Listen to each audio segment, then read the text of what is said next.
উপকূলের দিকে ধেয়ে আসছে ঘূর্ণিঝড় শক্তি। এই ঘূর্ণিঝড়ের প্রভাবে সমগ্র বাংলাদেশ, ভারতের উত্তরবঙ্গ এবং পশ্চিমবঙ্গে ভারী থেকে অতি ভারী বৃষ্টির সম্ভাবনা রয়েছে এবং কোথাও কোথাও হতে পারে বজ্রসহ বৃষ্টিপাত।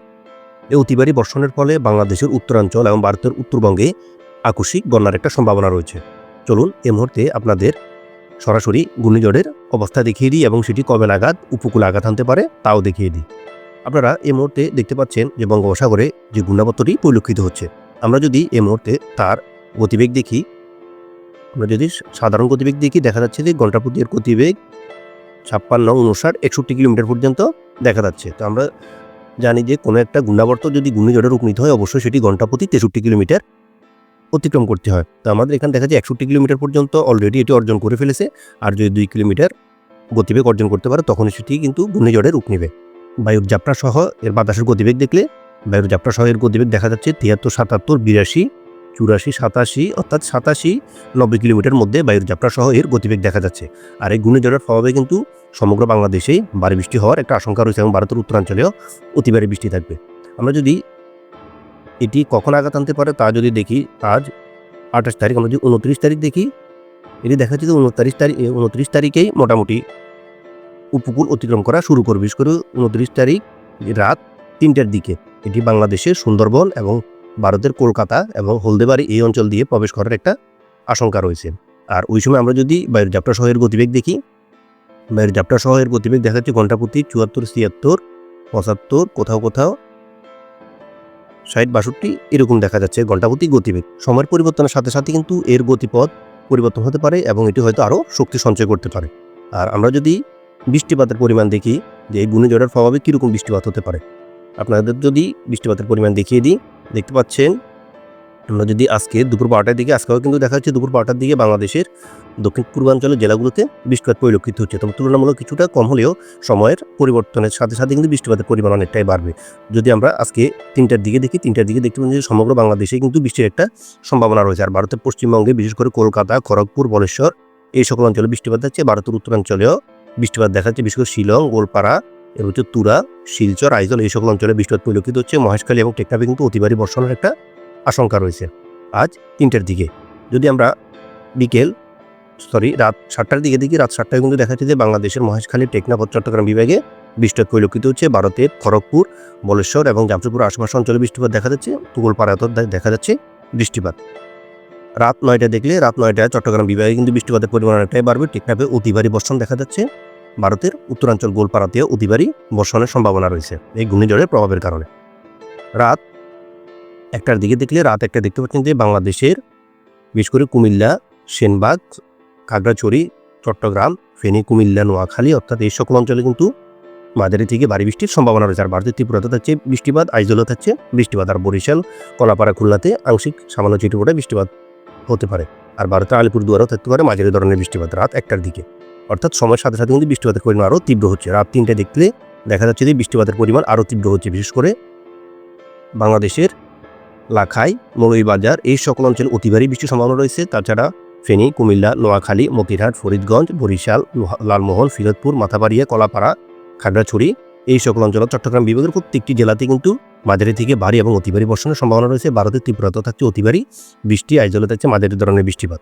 অর্থাৎ সময়ের সাথে কিন্তু বৃষ্টিপাতের পরিমাণ আরও তীব্র হচ্ছে দেখতে পাচ্ছেন। যদি আমরা ভোর 5টার দিকে দেখি, ভোর 5টায় দেখা যাচ্ছে বৃষ্টিপাতের পরিমাণ অব্যাহত থাকবে। তখন বাংলাদেশের সিলেট, মৌলভীবাজার, ময়মনসিংহ এই সকল অঞ্চলে অতি ভারী বর্ষণের একটা সম্ভাবনা রয়েছে। আর এছাড়া বাংলাদেশের ঢাকা, কুমিল্লা, বরিশাল এবং চট্টগ্রাম বিভাগের প্রত্যেকটি জেলাতে বৃষ্টিপাত হবে। খুলনাতেও হচ্ছে বৃষ্টিপাত, যশোর, মেহেরপুর এই সকল অঞ্চলেও বৃষ্টিপাত পরিলক্ষিত হচ্ছে। তবে ভারতের পশ্চিমবঙ্গে তেমন একটা বৃষ্টিপাত দেখা যাচ্ছে না এবং উত্তরাঞ্চলেও এই সময় তেমন একটা বৃষ্টিপাত পরিলক্ষিত হচ্ছে না। তবে শিলচরে কিছুটা বৃষ্টিপাত থাকছে। অর্থাৎ আগামীকাল যেটি 29 তারিখ ভোর 5টা পরে আমরা যদি সকাল 8টায় দেখি, সকাল 8টায় দেখা যাচ্ছে বৃষ্টিপাত অব্যাহত থাকবে। সিলেট, মৌলভীবাজার, ময়মনসিংহ, ঢাকা, কুমিল্লা, ফেনী, চট্টগ্রাম বিভাগের প্রত্যেকটি জেলা, এরপর হচ্ছে বরিশাল, খুলনা, মেহেরপুর, যশোর প্রত্যেকটি অঞ্চলে কিন্তু বৃষ্টিপাত পরিলক্ষিত হচ্ছে। আর ভারতের তুরা এবং শিলংয়েও কিছুটা বৃষ্টিপাত থাকছে। ত্রিপুরাতেও থাকছে বৃষ্টিপাত।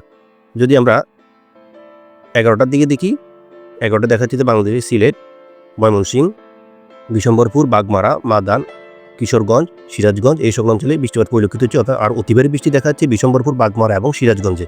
আর অন্যান্য অঞ্চলগুলোতে সিলেট, মৌলভীবাজার, ঢাকা, কুমিল্লা, এই সকল অঞ্চলে কিছুটা মাঝারি ধরনের বৃষ্টি পরিলক্ষিত হচ্ছে। অর্থাৎ দেখতে পাচ্ছেন যে আগামীকাল কিন্তু সারা বাংলাদেশেই বৃষ্টিপাত হওয়ার একটা সম্ভাবনা রয়েছে।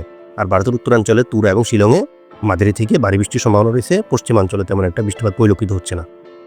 দুপুর 2টার দিকে দেখলে দুপুর 2টায় সমগ্র বাংলাদেশেই বৃষ্টিপাত পরিলক্ষিত হচ্ছে। কোথাও কোথাও হালকা থেকে মাঝারি, আবার কোথাও কোথাও ভারী বৃষ্টি থাকতে পারে। তবে সারা দিনে কালকে বিভিন্ন স্থানে বৃষ্টিপাতের একটা আশঙ্কা রয়েছে।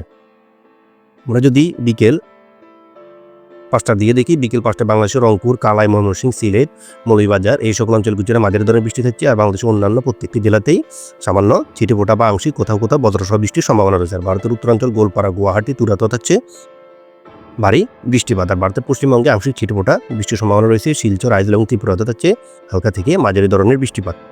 যদি আমরা রাত 8টার দিকে দেখি, রাত 8টায় দেখতে পাচ্ছি বাংলাদেশের রংপুর বিভাগে অতি ভারী বৃষ্টির সম্ভাবনা রয়েছে। এছাড়া ঢাকা, খুলনা, বরিশাল, যশোর, মেহেরপুর, শৈলকুপা, পাবনা, নগরপুর, সিংড়া, সিরাজগঞ্জ এই সকল অঞ্চলে মাঝারি ধরনের বৃষ্টিপাত থাকছে। চট্টগ্রাম বিভাগও থাকছে হালকা থেকে মাঝারি ধরনের বৃষ্টিপাত। সিলেটও থাকছে বৃষ্টিপাত। সমগ্র বাংলাদেশেই বৃষ্টিপাত পরিলক্ষিত হচ্ছে আগামীকাল। আর ভারতের উত্তরাঞ্চলেও দেখা যাচ্ছে প্রত্যেকটি জেলাতে বৃষ্টিপাত পরিলক্ষিত হচ্ছে। আর ভারতের পশ্চিমবঙ্গে শান্তিপুরে কিছুটা আংশিক ছিটফোঁটা বৃষ্টি হতে পারে। শিলচর, আইজল এবং ত্রিপুরাতেও থাকতে পারে কিছুটা বৃষ্টিপাত। অর্থাৎ আগামী কয়েকদিন কিন্তু বৃষ্টিপাত অব্যাহত থাকবে। দেখতে পাচ্ছেন যে রাত 10টার দিকেও বাংলাদেশের উত্তর পশ্চিমাঞ্চলের জেলাগুলোতে মাঝারি থেকে ভারী বৃষ্টি, আর দক্ষিণ পূর্বাঞ্চলের জেলাগুলোতে অতি সামান্য বা মাঝারি ধরনের বৃষ্টিপাত পরিলক্ষিত হচ্ছে। আর ভারতের উত্তরাঞ্চলে থাকছে অতি ভারী বৃষ্টি।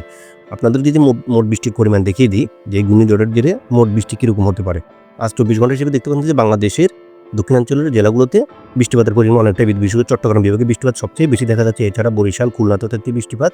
তো উত্তরাঞ্চলের জেলাগুলোতে বৃষ্টিপাত অনেকটাই কম পরিলক্ষিত হচ্ছে। আর ভারতের উত্তরেও থাকছে কিছুটা বৃষ্টিপাত। পশ্চিমবঙ্গে কলকাতা এবং খড়গপুর, জামশেদপুর, বলেশ্বরেও বৃষ্টিপাত পরিলক্ষিত হচ্ছে। যদি আমরা আগামীকাল বুধবার 29 তারিখে যদি দেখতে পাচ্ছি যে সমগ্র বাংলাদেশেই কিন্তু অতি ভারী বর্ষণের একটা সংখ্যা রয়েছে। সমগ্র বাংলাদেশেই বৃষ্টিপাতের পরিমাণ তীব্র দেখা যাচ্ছে। ভারতের উত্তরাঞ্চলে থাকছে বৃষ্টিপাত, তবে ভারতের পশ্চিমবঙ্গে অতি সামান্য ছিটেফোঁটা বৃষ্টি হতে পারে।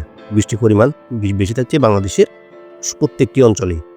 যদি আমরা 30 তারিখ দেখি, 30 তারিখ দেখতে পাচ্ছেন যে বাংলাদেশের দক্ষিণাঞ্চলে বৃষ্টির পরিমাণ কিছুটা কমে উত্তরাঞ্চলে বৃষ্টির পরিমাণ তীব্র হচ্ছে।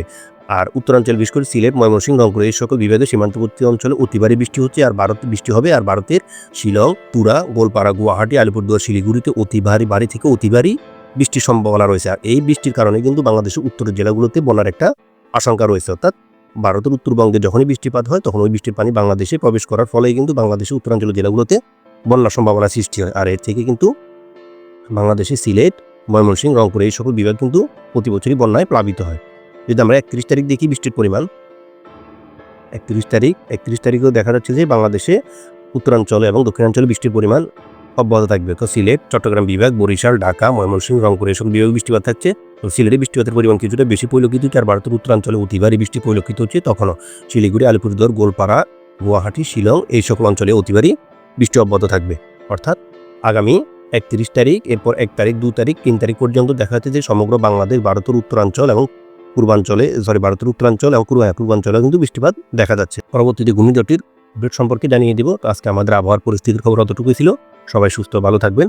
আল্লাহ হাফেজ।